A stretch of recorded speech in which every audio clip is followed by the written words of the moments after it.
Final call, judgment day, JEE Mains 2023. List of important topics based on the previous year analysis. Based on previous year analysis, list of most expected topic chapter wise. Chapter wise मतलब जब आपने अब revision कर ली है तो आपको कौन कौन से चैप्टर्स 100% लास्ट के दिनों में जिनके फॉर्मूले अच्छे से देख के जाने हैं, जिनको बिल्कुल नहीं छोड़ना है. अगर आपको उसका फॉर्मूला नहीं पता तो आपको चेक करना चाहिए. सबसे पहले लाइन से चलते हैं. सबसे पहले आऊंगा दैट इज फंक्शंस पे. तो फंक्शंस में आप बोलोगे types of function, one one, many one, onto, into, और डोमेन वाले सवाल आते हैं. तो ये वाली दोनों चीजें आप 100% देख के जाएंगे ना. जब मैं ये लिस्ट ऑफ इंपॉर्टेंट टॉपिक्स बता रहा हूं तो बाय डिफॉल्ट मैं आपको पहले ही बता दूं, this is compulsory, this is necessary but not sufficient. ठीक है. हाँ, लास्ट के दिनों में ऐसा होता है ना, अब क्या क्या देख लूं एक बार, तो क्या क्या देख लूं मैं, ये वाली चीज आती है. और उस क्या क्या देख लूं से पहले ये है कि आपने सारे फॉर्मूले अच्छे से पढ़ रखे हैं, आपने सारी चीजें पढ़ी है. और अगर किसी चैप्टर को छोड़ के जाने के मूड में आप हो तो कम से कम ये वाली जो चीजें लिखी हुई है ये जरूर देख जाइएगा. पहले वाला डन है क्या जी? डोमेन और one one, many one, onto, into type के जो क्वेश्चंस होते हैं उन पे ध्यान दीजिएगा. लिमिट्स में अगर मैं बात करूं, unknown value question. Unknown value question समझ गए, जिसमें वो ऐसे इस टाइप के question, that is A X cube minus B sine X plus something upon alpha X की पावर 3 और limit X approaches to infinity. The questions in which limit is given and finding unknown. ठीक है. और 0 bye 0 और infinity by infinity के तो बहुत सारे सवाल आते ही हैं. कॉन्टिन्यूटी अगर डिफरेंशिएबिलिटी में बात करूं तो इस बार या फिर बाकी हर बार जीआईएफ और fractional part, GIF, fractional part, signum, modulus, इनका असली यूज जो है वो फंक्शंस में ना होकर कॉन्टिन्यूटी डिफरेंशिएबिलिटी में होता है. तो ये वाले क्वेश्चन से आपको डरना नहीं है. ठीक है. हाँ है ना. और number of points of continuity differentiability उसमें यही लोग होंगे. ठीक है. At given point. बहुत बढ़िया. चलिए, मेथड ऑफ डिफरेंशिएशन की अगर मैं बात करूं कि डिफरेंशिएशन वाला जो चैप्टर है, ये तो आसान चैप्टर है सारे के सारे, ये हमने कर लिए हैं. आईटीएफ फंक्शन बेस्ड क्वेश्चंस, ऐसे क्वेश्चन जिनमें इनवर्स ट्रिग्नोमेट्रिक फंक्शन, सिंपल सवाल भी आते हैं बट ज्यादा वैरायटी जो देखी गई है उसमें सब्स्टिट्यूशन वाले सवाल, जिसमें हमें ट्रिग्नोमेट्रिक सब्स्टिट्यूशन करना पड़े और उसके बाद में वो सिंप्लीफाई होता है, फिर उसमें डिफरेंशिएशन पूछा जाता है. ठीक है. एप्लीकेशन ऑफ डेरिवेटिव में तो भैया सब कुछ ही है. Absolute maxima, minima at any point, figure based questions, find H and R. वही फिगर बेस्ड क्वेश्चन, मतलब कि एक सिलेंडर है, उसको स्फीयर के अंदर फिक्स किया गया है तो उसकी वॉल्यूम मैक्सिमाइज करनी है, तो बताओ हाइट क्या होगी, और वो सब जैसे हमने ज्योमेट्रिक, मतलब समझ गए ना आप कौन से ज्योमेट्रिकल प्रॉब्लम्स, वो यही है. आगे चलिए, आगे चलिए, शाबाश. इनडेफिनेट इंटीग्रेशन आपने पढ़ा नहीं है क्योंकि मैंने आपको कवर नहीं करवाया, बट फिर भी इनडेफिनेट इंटीग्रेशन में एक ये वाली फॉर्म होती है, हो ना हो वो ना हो फॉर्म. ई की पावर, आज ही आपको थोड़ा सा बताया था, क्या याद है क्या? हाँ, यहां पे आ जाएगा एफ डैश एक्स. इसका जो इंटीग्रेशन होता है वो ई की पावर एक्स एफ एक्स होता है. इसके क्वेश्चंस काफी देखे गए हैं. ठीक है. तो और बाय पार्ट्स वाले सवाल भी देखे गए हैं, तो इस पे मैं टिक नहीं लगा रहा हूं बिकॉज ये वाला पार्ट हम छोड़ने वाले हैं. डेफिनेट इंटीग्रेशन में अगर आपको देखना है तो किंग्स प्रॉपर्टी जरूर देख लीजिएगा. लेबनिज थ्योरम जो मैंने आपको बताई, लेबनिज रूल डिफरेंशिएशन वाला, वो लगता है उस पे क्वेश्चंस आते हैं. यस और नो? ठीक है. है ना. ये सारा यहाँ पे लिखा हुआ है. प्रॉपर्टी बेस्ड क्वेश्चंस बहुत सारे आते हैं.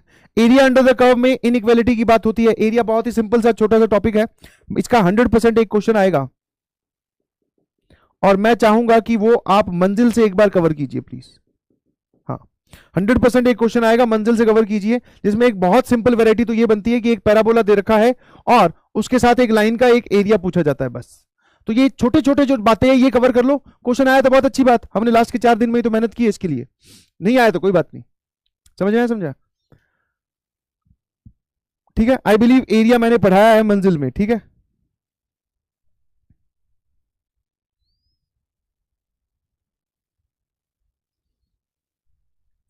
और अगर मैंने नहीं पढ़ाया तो बहुत सारे लोग हैं वहां पे, उन्होंने पढ़ाया है. ठीक है. हाँ, मतलब पीडब्ल्यू ने पढ़ाया है, कोई दिक्कत नहीं है, तो आप वहां से पढ़िए, कोई दिक्कत नहीं है. ठीक है. डिफरेंशियल इक्वेशन में मैं आपसे बोलूंगा कि लीनियर डिफरेंशियल इक्वेशन के क्वेश्चन जरूर देख के जाएं. ठीक है. और ये वाला काम आपको तब करना है जब आप अपनी मेन प्रिपरेशन कर चुके हैं. उसके बाद में तभी तो मैंने ये लास्ट में दिए. टॉपिक की लिस्ट तो मेरे पास शुरू से थी. नहीं समझे? तो सर ये लास्ट में क्यों दे रहे हो? बिकॉज अब इन चीजों पे फोकस करना है आपको. शुरू में दे दूंगा तो मान लो कोई चैप्टर ये वाला मैं पढ़ा रहा हूँ, मेथड ऑफ डिफरेंशिएशन, बच्चे सिर्फ इस पे फोकस करते हैं, बोले सर आगे बढ़ो आगे बढ़ो, बाकी लॉगरिथमिक डिफरेंशिएशन ये वो, बोले हमें जरूरत नहीं है सर उसकी. ठीक है. हाँ है ना. और इसमें ना एक ये एग्जैक्ट डिफरेंशियल्स भी बहुत सारे होते हैं. डिफरेंशियल इक्वेशन मैंने ही पढ़ाई है. ठीक है. इसको आप कोशिश करना, वरना आई एम नॉट सजेस्टिंग. फिर आता है नीचे नीचे बेटा लिखा हुआ है सेट्स एंड रिलेशन. यहां पे आपको दिखाई नहीं देगा बट टाइप्स ऑफ रिलेशन, ये यहां लिखा हुआ है सेट एंड रिलेशन, जिसमें जो इंपॉर्टेंट टॉपिक है वो है types of relation, reflexive, symmetric, transitive check करने वाले वो वाले सवाल. ठीक है. है ना, आगे आ जाइए। अब सर ये वाला जो है कॉम्प्लेक्स नंबर, अब हमने सारा पढ़ रखा है, ठीक है। तो कॉम्प्लेक्स नंबर में modulus, inequality based question, argument of a complex number, property के सवाल बहुत सारे आते हैं, इसमें आप साथ में वो भी लगा लीजिएगा, that is omega, complex cube root of unity वाले क्वेश्चन, ठीक है।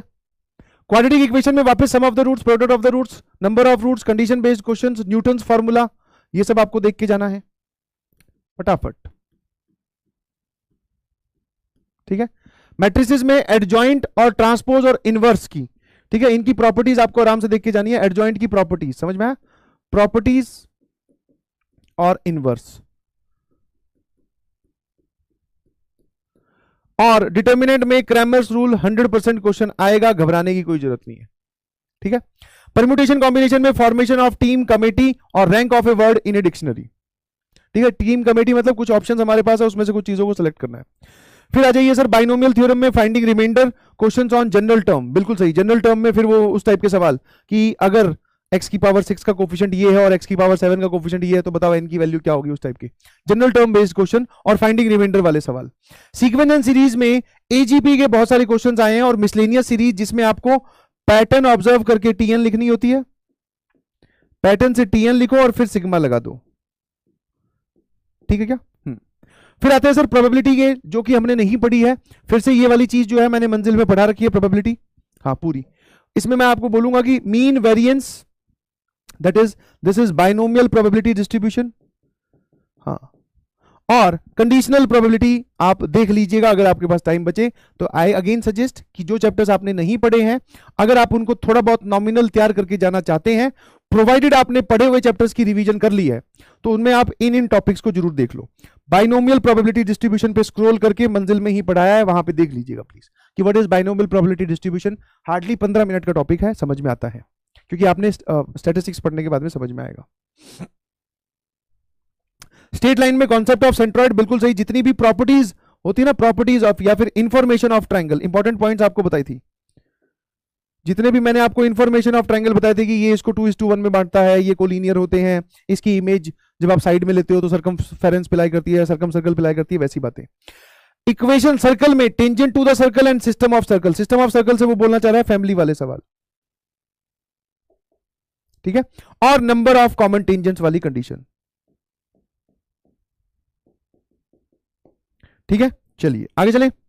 पैराबोला में टेंजेंट एंड नॉर्मल की इक्वेशन, बिल्कुल सही, आपको टेंजेंट एंड नॉर्मल लिखनी आनी चाहिए, उसके बाद में और भी बहुत सारी चीजें आपको पता होनी चाहिए, बट टेंजेंट वाली चीज जो है वो आपको एकदम 100% आनी चाहिए। आगे चलते जाते हैं। Ellipse questions based on standard diagram, बिल्कुल सही, दो फोकस के बीच में डिस्टेंस दे देगा, एक फोकस करस्पॉन्डिंग डायरेक्ट्रिक्स के बीच में डिस्टेंस दे देगा, लेटस रेक्टम की लेंथ दे देगा, बहुत सारी चीजें एसेंट्रिसिटी के अराउंड पूछी जाती है, ठीक है। तो बेसिक क्वेश्चंस आते हैं, एसेंट्रिसिटी का भी सवाल इसमें एकदम प्रोमिनेंट है। और अगर मैं पूरी कोऑर्डिनेट ज्योमेट्री की बात करूं, पूरी कोऑर्डिनेट ज्योमेट्री में आपको ये चीजें लिखनी आनी चाहिए, दैट इज टेंजेंट, और फिर कॉमन टेंजेंट कैसे लिखते हैं, फिर नॉर्मल की इक्वेशन आपको सभी कर्व्स पे पता होनी चाहिए कि पैराबोला पे नॉर्मल की इक्वेशन कैसे लिखते हैं, इलिप्स पे कैसे लिखते हैं, ठीक है। तो ये वाली चीजें आपको पता होनी चाहिए, ये बहुत बार देखा गया है। मतलब नॉर्मल, जैसे मैं बोलूं कि what is the equation of normal at parabola, तो आपको पता चल जाना चाहिए मैं कौन सी इक्वेशन की बात कर रहा हूं और कौन से पैराबोला के लिए बात कर रहा हूं, याद करके जाइएगा प्लीज। आ जाइए प्लीज, आगे चले, ठीक है। वापस हाइपरबोला में टेंजेंट के सवाल आ रहे हैं, हाइपरबोला और इलिप्स को मिक्स करके आ रहे हैं। हाइपरबोला और इलिप्स को मिक्स करके मतलब कि एक इलिप्स है, उसके दोनों फोकाई से हाइपरबोला पास करता है, ऐसे करके, समझ में आया। तो जिसमें इलिप्स और हाइपरबोला को मिक्स किया जाए। ट्रिग्नोमेट्री की बात करें तो finding solution of trigonometric equation से सवाल जरूर आ रहा है ना। तो ट्रिग्नोमेट्रिक सॉल्यूशन वाले जो आपके क्वेश्चंस हैं उनको देख के आइएगा, बहुत सारे क्वेश्चंस आपको क्लास में करवाए हैं, that is more than sufficient.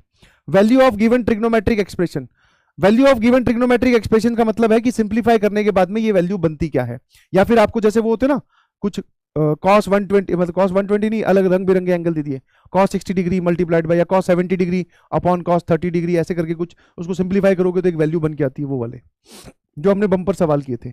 ITF में अगर मैं आता हूं तो basic questions on identity of tan inverse of x, यहां पे कौन सी आइडेंटिटी की बात हो रही है, दैट इज ये वाली tan inverse x minus Y upon 1 plus X Y, ये वाली, ठीक है। जिसमें आप बोल सकते हो आईटीएफ की सीरीज आती है, पूरी की पूरी आईटीएफ की सीरीज जिसमें इन्वॉल्व होती है।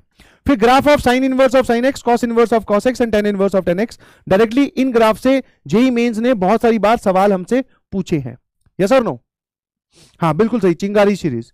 हाइट एंड डिस्टेंस जो है वो आपको मिल जाएगा, लेक्चर वो पूरा ही इंपॉर्टेंट है, इसको आपको कंप्लीट करना है 100%, इसमें कोई इंपॉर्टेंट कोई कुछ ऐसा नहीं है, क्योंकि ये पूरा ही इंपॉर्टेंट है, ये भी आपको कंप्लीट लेके जाना है जी। स्टैटिस्टिक्स भी आपको कंप्लीट करना है। आ जाइए वेक्टर्स पे, angle between A vector B vector, projection based सवाल एंड वेक्टर इक्वेशन वाले सवाल। वेक्टर इक्वेशन वाले सवाल मतलब जिसमें आपको किसी के साथ डॉट, किसी के साथ क्रॉस और ऐसे लेना पड़े। 3D की अगर मैं बात करता हूं तो intersection of two planes, image, shortest distance is very important, 100% question आएगा। Direction ratios and direction cosine वाले सवाल कि एल एम और एन के बीच में दो रिलेशन दिए होते हैं, एक हमें पहले से पता होता है, उसकी मदद से हम कुछ निकालते हैं। और 3D में तो जितने पॉइंट्स मैंने आपको बताए, जितने भी टॉपिक्स, वो सारे के सारे आपके लिए इंपॉर्टेंट है और उनसे क्वेश्चंस आते हैं। क्या मेरी बात समझ में आई? तो this is the list of must revise topics, वापस से मैं बोल दूं मोस्ट एक्सपेक्टेड टॉपिक्स, ठीक है। अब ऐसा ना हो कि इस पे कोई चीज लिखी हो और आप उसको पढ़ना भूल जाएं और वो आपको पेपर में दिखाई दे, ठीक है।